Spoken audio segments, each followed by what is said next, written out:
Good morning, everyone. So let us come across with this fifth module there, okay, wherein we are getting into this fifth module. Okay, and the fifth module is with this heading, wherein we call it across as signals and daemon processes. Okay, daemon process is a different part, okay, and signals is in different sections there. Okay, so let us firstly come across with this particular terminology called it as signals. What do you mean by signal? What is usually a signal which comes onto our mind? So that's a traffic signal. So traffic signal is nothing but, as I can straight away connect with this particular analogy wherein we say stop, it says to go over, okay, else it can be an orange button where it says resume the process. So like this it will be there.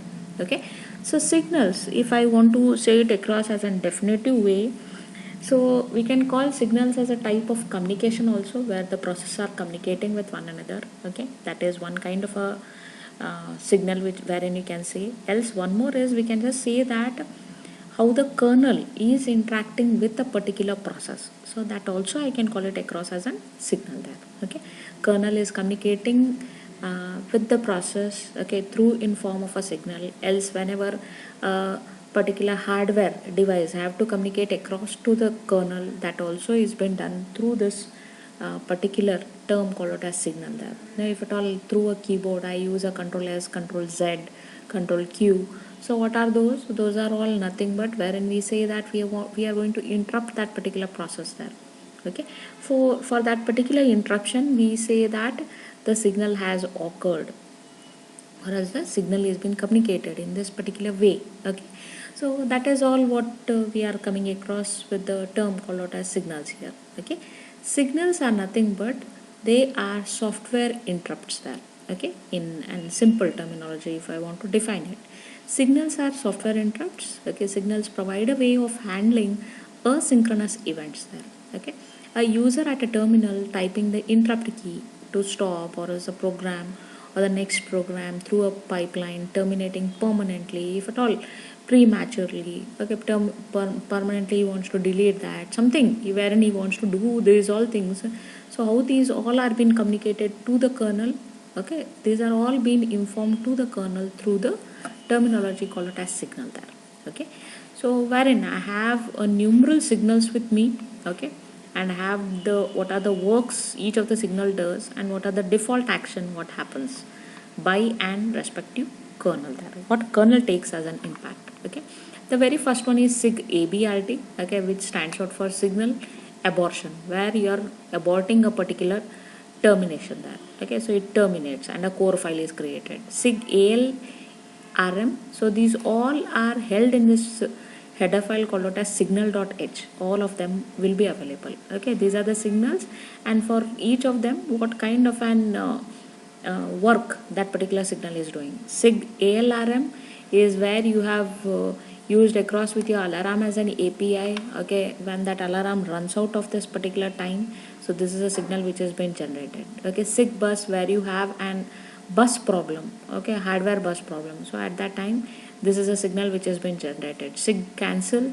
so it's with threads library internal use. So there are numeral of signals there. Okay, Sig chld, when the child completes its respective process and it is intimating to a parent, so at that time Sig chld is been determined or else is been generated. Sig cont is it is continuation of a process which has been stopped, or else which has been it has been resumed there. Okay, Sig emt, it's again with a hardware fault. Okay, Sig fpe is wherein we are getting across with arithmetic exceptions like divide by zero and all such things. Okay, Sig freeze, it's with checkpoint freeze there. Sig hup is hang up. Okay, Sig ill, where you have gone across with an illegal instruction. Sig info is status request from the keyboard. Sig int is the terminal interrupt character. Sig io is asynchronous input output. Sig IoT is a hardware fault. Sig kill is the termination of that particular signal. Threads library internal use. Okay, write to pipe with no readers. Sig poll pollable event. Okay, profiling time alarm. Okay, so need not worry, just go across with the first 10 of it. Okay, sig kill till sig kill, it's fine. Okay, so one which you remember, you can just because usually they will ask you write down 10 signals, and along with that the description of the same. Okay, I have written almost all of them, so one which you feel better, you can remember that. SIG PWR, it's wherein there's a power failure or a restart, something like that. SIG quit is where your terminal quit character, okay, you are using across. SIG SCGV is wherein we are looking across for such kind of a memory reference which is not there, which is the invalid one. Okay, so SIG stop, it's with where signal where you are stopping something. Okay, SIG SYS is an invalid system call. TRM is termination. Okay, checkpoint thaw. Okay, hardware fault. SIG trap. SIG TSTP is terminal stop character. Okay, SIG TTIN is where background read from the control TTY is been done. Okay, like this you have background TTOU. Okay, you'll come across these things in your controlling terminal, or else job control as a terminology. Okay, so like this you have many others also, you can just go through all of them. Okay, so there are many others which are available. Okay, where CPU limit is exceeded, this is a self descriptory slide, you can go through it. Okay, I am interested to tell these two more signals, that is SIG USR1 and USR2. so these two signals are user related signals, that is user can create his own respective signal there. Okay, user created signals can be here.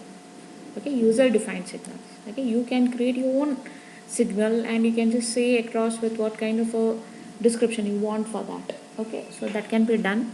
So nextly, let us come across with a study wherein we are coming across with a study of how does your kernel support for the signals there.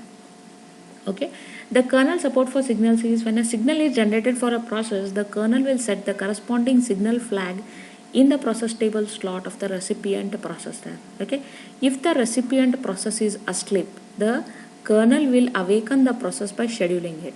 Okay, there are three kinds of things what the kernel does. Okay, either it will accept the default action, either it will ignore that particular signal, else the third one is it will accept that particular signal, but when that signal has occurred and user defined function has to be communicated. So this is how an Unix and kernel determines that. Okay, you can just see here, it says when the recipient process runs, the kernel will check the process U area that contains an array of signal handling instructions there. Okay, if the array entry contains a 0 value, okay, the process will accept the default action of the signal there.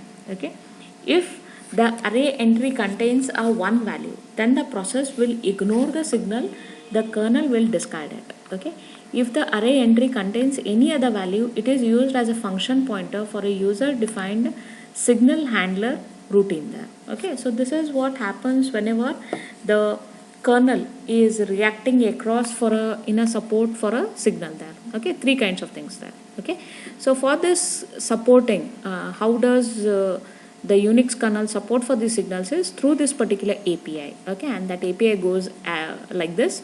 Okay, it goes across with a header file called as signal.h.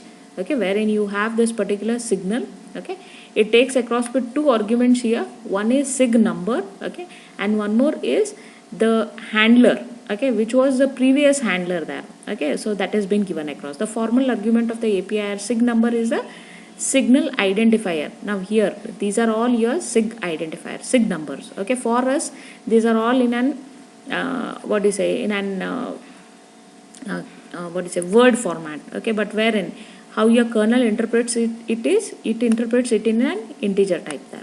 Okay, so the handler argument is the function pointer of a user defined signal handler function there. Okay, so what was the previous handler, okay, will be given across as an input here. Okay, and in all you can just come across to know that it's with a return type called as void there. Okay, void is nothing but now the signal for the first time for the sig int you have taken across with a default action. Okay, now you want to change it, to that ignore signal or something like that. When you ignore it, next time when that signal will be generated, so at that time the expected value of that signal will be an ignore of that particular signal there. Okay, so this is with your signal as an API there. Okay, so this is just an introduction to your signal as an API. Okay, so in the next one I'll tell you across with these signal masking and other things. What do you mean by that? Okay, thank you.